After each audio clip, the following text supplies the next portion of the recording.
Analyser tous ces phénomènes que pudiquement j'appellerais géopolitiques pour l'instant, pour ne pas les qualifier autrement.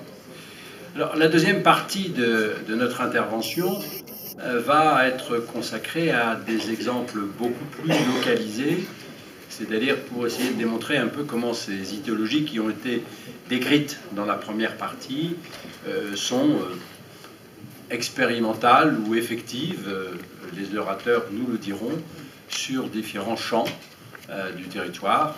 Et nous allons commencer dans une première partie pour voir un petit peu ce qui se passe en Irak, en Syrie, et puis l'œil avisé et vigilant de l'Iran qui, évidemment, ne peut pas laisser cela sans avoir lui-même sa propre opinion. Alors, pour commencer, donc, on va écouter Thomas Flichy de la Neuville, qui est professeur à l'école militaire de Saint-Cyr, et qui va essayer de décrypter ce phénomène en marche qui se déroule sous nos yeux. Et là, on voit véritablement l'histoire marcher. On va voir un petit peu comment elle va évoluer et si elle va s'achever ou se prolonger. Celle de l'État islamique. Et votre sujet, c'est donc État islamique, anatomie du nouveau califat. Il n'est pas encore rentré. Oui. Alors on va commencer par Frédéric Pichon, qui n'est pas là non plus. Votre Excellence, on va vous laisser quand même. Ah voilà. Donc est-ce que Thomas Flichy et Frédéric Pichon veulent bien nous rejoindre? Je les ai très longuement présentés pendant qu'ils étaient absents, donc je vais pouvoir m'en abstenir maintenant. Est-ce que M. Flichy est prêt? Prêt. Ready?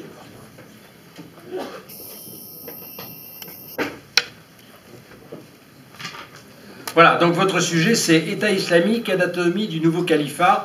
Vous avez un quart d'heure. Je vous demanderai de bien respecter un peu ce temps pour que nous puissions avoir quelques minutes pour en débattre. On vous écoute, monsieur.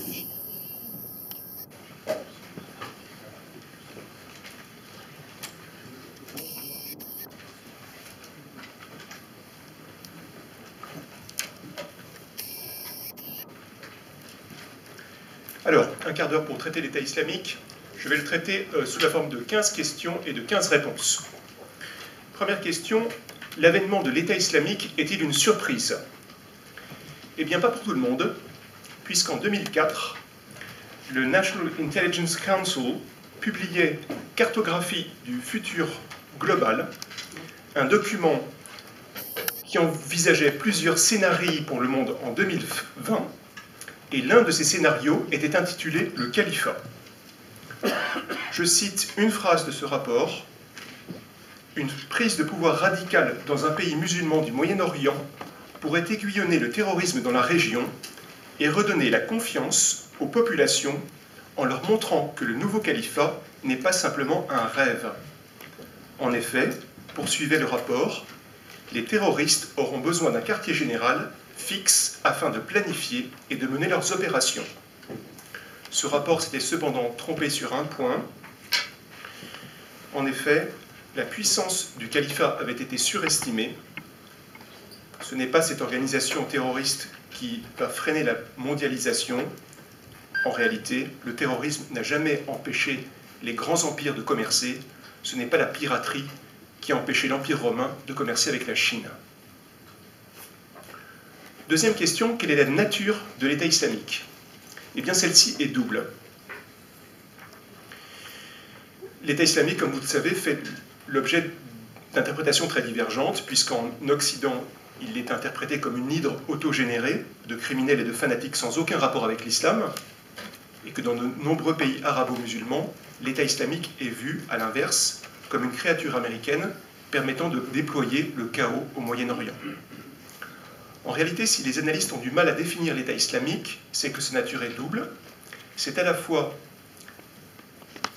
un phénomène politique, une construction politique, et un rêve de prendre une revanche sur les armées mongoles, persanes et chrétiennes qui ont humilié l'islam en prenant Bagdad et prenant le califat.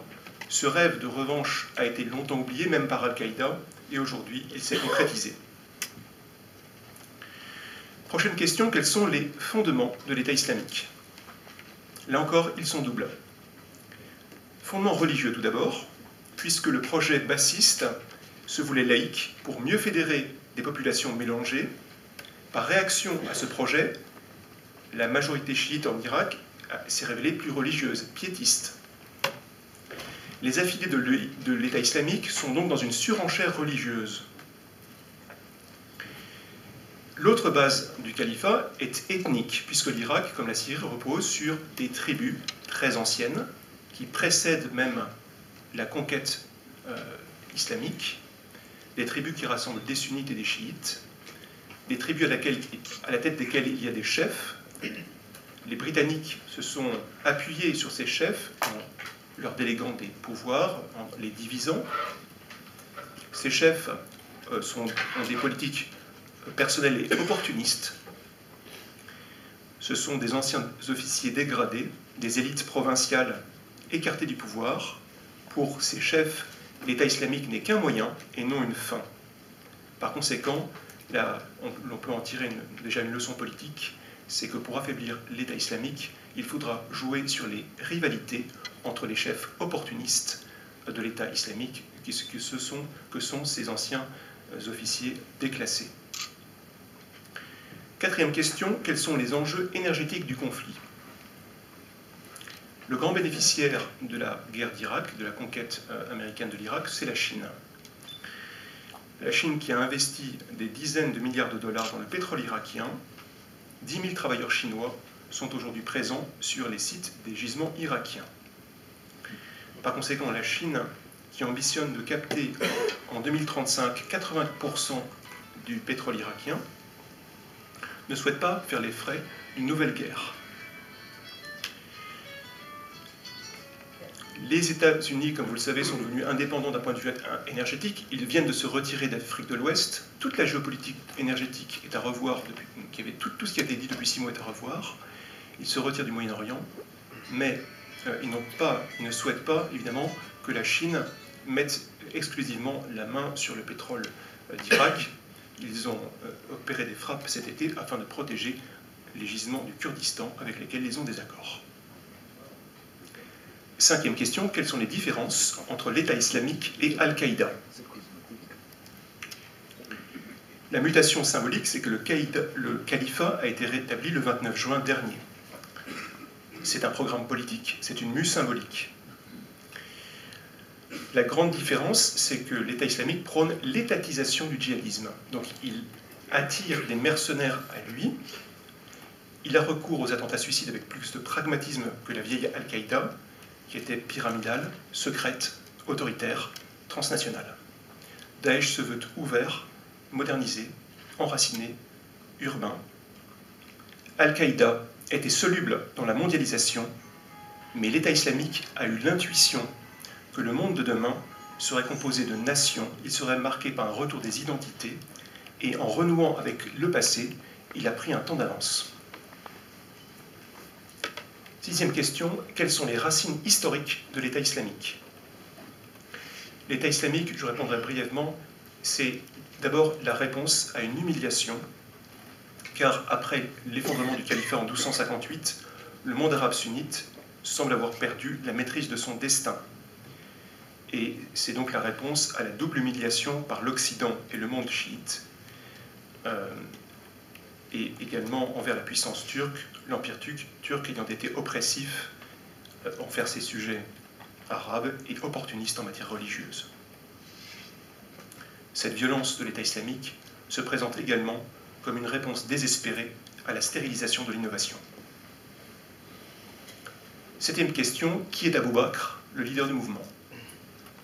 Nous savons peu de choses sur lui, on le surnomme le fantôme, mais sa libération en 2009 suscite des interrogations. Pourquoi avoir laissé partir un personnage réputé comme dangereux? Les États-Unis voulaient-ils s'en servir en Syrie contre Al-Assad? En tout cas, le nouveau calife, comme les califes abbassides, n'apparaît que dans les grandes fêtes religieuses. Il est derrière le rideau et en voulant réunifier les musulmans, il a en fait créé une nouvelle scission, une nouvelle fitna au sein du monde islamique. On peut noter également que, d'un point de vue historique, le nouveau califat a recours aux mercenaires exactement comme les califes abbassides avaient recours aux mercenaires qui venaient de Grèce, du monde slave, qui étaient plus sûrs que leurs propres troupes. 8e question, la politique de communication de ce nouveau djihadisme d'État. Nous savons que les jeunes générations sont très réceptives à la connectivité de Daesh et qu'à côté des campagnes de l'État islamique, Al-Qaïda paraît ringardisé. L'EI s'appuie à la fois sur les failles des réseaux occidentaux de communication, donc des réseaux très classiques, Twitter, Facebook. Il a aussi déployé ses propres moyens de production, par exemple Al-Furqan Media Production. Il a été capable, par exemple, grâce à ses propres médias, d'envoyer 40 000 tweets en un jour lors de la prise de Mossoul. Les États-Unis ont renoncé à couper ces communications, à la fois pour faire de la géolocalisation et pour décrédibiliser l'EI auprès de musulmans modérés. Avons-nous affaire à une organisation fanatique? Eh bien, nous avons affaire plutôt à une organisation qui s'inspire du takfirisme, tendance médiévale, retour à un islam des origines. Je laisse mon éminent collègue Frédéric Pichon vous entretenir des questions religieuses dans la prochaine intervention. Quel est l'accueil fait par les populations de Syrie et d'Irak à l'État islamique? Eh bien, ne soyons pas naïfs, l'EI rallie à lui un nombre croissant de musulmans, auprès duquel il apparaît comme un régime tout à fait respectable. Lors de leur entrée à Mossoul, les combattants de l'EI ont exigé que les fonctionnaires et les ouvriers se rendent à leur travail, que la distribution de l'eau et de l'électricité soit assurée, que des hommes soient placés au carrefour pour régler la circulation. Les maires conciliants ont été maintenus. 11e question, combien de combattants? Difficile à dire, mais le chiffre oscille entre 10 et 20 000. 20 000 pendant les plus grandes opérations de juin-juillet de cet été. L'EI bénéficie d'un nombre croissant de djihadistes étrangers qui transitent par la Turquie et la Syrie, environ 3 000. On parle beaucoup des ressortissants européens, mais Daesh fait des campagnes de recrutement spécifiques en Inde. D'ailleurs, ces vidéos sont maintenant sous-titrées en anglais pour les musulmans non arabophones. L'armement est très varié, occidental, chinois, turc également. Il y a une question qui reste sans réponse. Comment l'État islamique a-t-il pu s'emparer de 6 divisions, dont 4 divisions blindées, sans coup férir? Je n'ai pas le temps de donner le détail de l'armement à sa disposition que vous retrouvez dans le livre que j'ai écrit avec Olivier Hahn, et l'État islamique, anatomie du nouveau califat. La longévité financière de l'État islamique semble assurée, puisque son trésor de guerre a augmenté et passé de 800 millions à 2 milliards de dollars, dont 1 milliard tiré du pétrole de Syrie et d'Irak. 14e question, quel est le jeu des puissances régionales?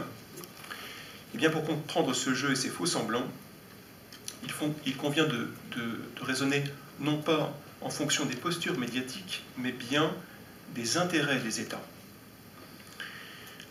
L'Arabie saoudite profite actuellement de la désorganisation de la production pétrolière irakienne qui lui offre de nouveaux débouchés. Un apaisement de la crise risquerait de relancer la concurrence pétrolière. Du côté du Qatar, le Qatar héberge des organisations qui soutiennent, je cite, la révolution irakienne. Du côté de la Turquie, la stratégie d'autonomie des Kurdes est très dangereuse pour Ankara, qui a joué la carte salafiste en Syrie.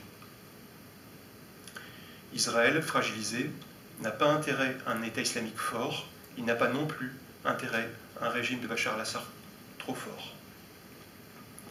On voit donc bien que dans la grande coalition de 25 pays rassemblés par les États-Unis, il y a des États qui ont en fait peu intérêt à ce que l'État islamique soit éradiqué. D'ailleurs, les pays musulmans de cette région n'ont participé que symboliquement aux opérations militaires. Ils ont versé dans les opérations de paix et humanitaires qui coûtent le moins cher et qui sont les plus prestigieuses auprès des populations. évidemment, la dernière question qui se pose, comment venir à bout de l'État islamique, et je terminerai par ces propos. Je pense que pour revenir à bout de l'État islamique, eh bien, il faut pour la France revenir au fondement de sa diplomatie, de l'histoire de sa diplomatie, qui est une politique de modération et une politique d'équilibre, qui doit prendre en compte l'ensemble des acteurs régionaux dans la région, c'est-à-dire pas seulement l'Arabie Saoudite, la Turquie, le Qatar, mais également l'Iran, puissance civilisatrice et pacificatrice, ainsi que la Syrie, que la Russie, et permettre à l'ensemble des acteurs d'assurer, de mettre en place des jalons pour la paix. Merci beaucoup. Je crois avoir tenu le temps des 15 minutes.